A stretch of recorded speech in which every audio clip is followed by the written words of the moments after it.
આજે વિસાવદર વિધાનસભા બેઠક માટે પેટા ચૂંટણીનું મતદાન જે છે થઈ રહ્યું છે। સવારથી જ ભેસાણના રાણપુર ગામ સહિત સમગ્ર મત વિસ્તારમાં મતદારોમાં જે અનેરો ઉત્સાહ છે જોવા મળી રહ્યો છે અને તેઓ પોતાના મતાધિકારનો ઉપયોગ કરવા માટે મતદાન મથક પર પહોંચી રહ્યા છે।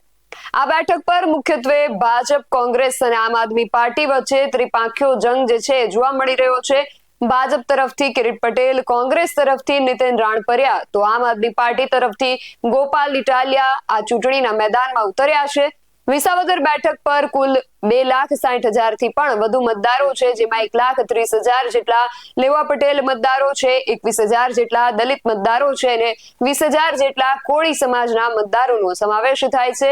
મતદાન પ્રક્રિયા સુચારુ રૂપે ચાલે તે માટે 294 મથકો ઉભા કરવામાં આવ્યા છે અને વહીવટી તંત્ર દ્વારા 1,500 નો સ્ટાફ અને સુરક્ષા વ્યવસ્થા માટે 800 થી વધુ પોલીસ કર્મીઓ તૈનાત કરવામાં આવ્યા છે। આ ઉપરાંત એસઆરપી ની 3 ટીમ અને સીઆરપીએફ ની 4 ટીમ પણ મતદાન મથકો પર સુરક્ષા જાળવશે।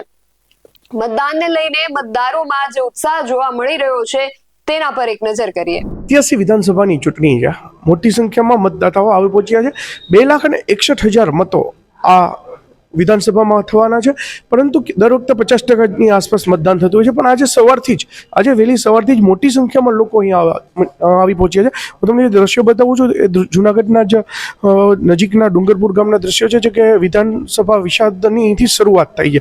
તમે જોઈ શકો છો મોટી સંખ્યામાં અત્યારે લોકો આવી પહોંચ્યા છે અને પોતાનો મતાધિકારનો અધિકાર લઈ અને પોતાનો જે મત છે એ એમના ઉમેદવારને આપી રહ્યા છે। આ જ રીતની આખી વાત છે। આવી જ વાતો સાથે આપણે મળતા રહીશું, ત્યાં સુધી મને રજા આપશો। સાગર નિર્મલ, નિર્ભય ન્યૂઝ, જૂનાગઢ।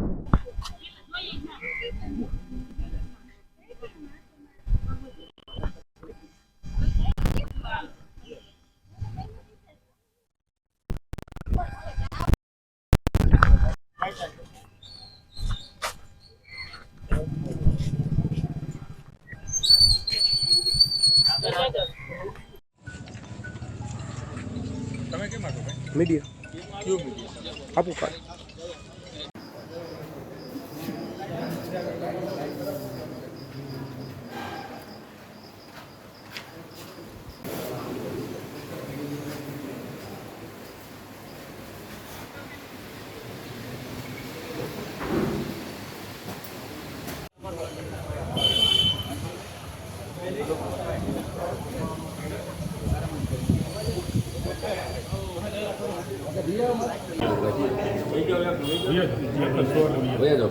ભૈયા